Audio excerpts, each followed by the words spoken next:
স্কুলের সামনে দিয়ে যখন যাই, ভালো ভালো স্কুলের সামনে দিয়ে যখন যাই, তখন না এত বেশি আফসোস হতে থাকে যে এই সময়টাতে তো আসলে আব্দুর রহমানকে স্কুলে ভর্তি করানোর সময়, এই সময়টাতে তো আসলে আব্দুর রহমানকে পড়াশোনা করার সময়, এই সময়টাতে আসলে আব্দুর রহমানের নতুন নতুন ফ্রেন্ড, স্কুল এগুলো চেনার সময়, পড়াশোনার মধ্যে থাকার সময়, বা ওর বয়সের বাচ্চাদেরকে যখন দেখি স্কুলে যাচ্ছে, তখন আসলে আমি মা হিসেবে যতই বলি, আমার মা হিসেবে না অনেক কষ্ট লাগে। মানে আমি এই কষ্টটা আমি কোনোভাবেই বুঝাতে পারবো না।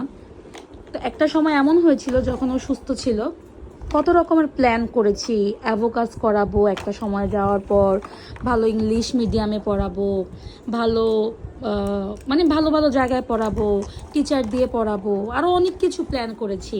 ওর 4 বছর হওয়ার পর থেকে ওকে সুন্দর একটা গাইডলাইন দিব পড়াশোনার, যাতে ওকে আমি ভালো মতো মানুষ করতে পারি। কিন্তু যতই আমরা ইচ্ছা পোষণ করি আর যত যাই করি, আল্লাহর উপরে না আমাদের কারোই হাত নেই। আমরা যতই আমাদের ইচ্ছা থাকুক, যত যাই থাকুক না কেন, আমরা চাইলে কোনো কিছু করতে পারবো না যদি না আল্লাহ চায়। মাঝে মধ্যে মনে হয় যে এমনটা হয়তোবা না হলেও পারতো আমাদের সাথে। জানি না কি আছে কপালে, কিন্তু এমনটা হয়তোবা না হলেও আমাদের সাথে হতো। আরে আম্মু, এত চিন্তা করো কেন? আল্লাহকে বলো, রিজিকের মালিক তো আল্লাহ। আল্লাহর কাছে তুমি খালি ভরসা করো, তাইলে আমার চোখটা আবার আগের মতো ফুটিয়ে দিবি। আল্লাহ হয় আমার জন্য ভালো রেখেছে আর ভালো করেছে, এই কারণে আমি ভালো দেখছি। তোমার এত টেনশন করার কি আছে? রিজিক যখন বাড়িয়ে দিবে তখন বুঝবো আমরা। আল্লাহ মনে হয় আমাদের জন্য ভালো কিছু রাখছে। আর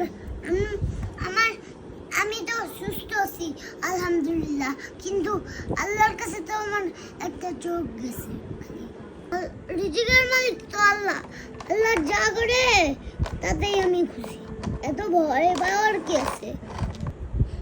দেখা যাবে আমি ডাক্তার, ইঞ্জিনিয়ার থেকে বড় কিছু হইতে পারি। ভবিষ্যতের কথা কি আমরা জানি?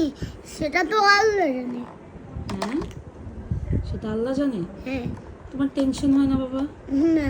হ্যাঁ না, যেখানে আল্লাহ আমাদের দায়িত্ব নিয়েছে সেখানে কিসের ভয়? কিসের ভয়, কিসের টেনশন? যার মা বাবা আছে তার তো আরো আগে ভয় নেই। যার মা বাবা আছে তার আর ওকে ভয় নেই। তোমার তো একটু পড়া উচিত না বাবা? একটু একটু করে একটু লেখা উচিত না আম্মুর সাথে বসে বসে, তাই না বাবা? তাহলে তুমি ডাক্তার, ইঞ্জিনিয়ার থেকে বড় কিভাবে হবা? অনেক বড় হতে হবে না আমাদের? তুমি তো অনেক বড় আমার থেকে বড়। না না, এটা দিয়ে বড় না, আমাদের মেধা শক্তি দিয়ে বড় হতে হবে, পড়াশোনা দিয়ে বড় হতে হবে, আমাদেরকে এগিয়ে যেতে হবে না? সব করবো আম্মু, তুমি টেনশন করো না। এত ভয় পাওয়ার কিছু নাই। ভয় পাওয়ার কিছুই নাই। যেখানে আল্লাহ আমাদের দায়িত্ব নিয়ে রাখছে সেখানে কোনো কিছু ভয় নাই। তাই? তুমি সত্যি ভয় পাও না? হ্যাঁ। ভয় পাও না। ভয় পাও না? না। মাশাআল্লাহ, তুমি ভয় পেও না বাবা, আমরা আছি না বাবা? আল্লাহ যা করবে ভালোর জন্যই করবে, তাই তো?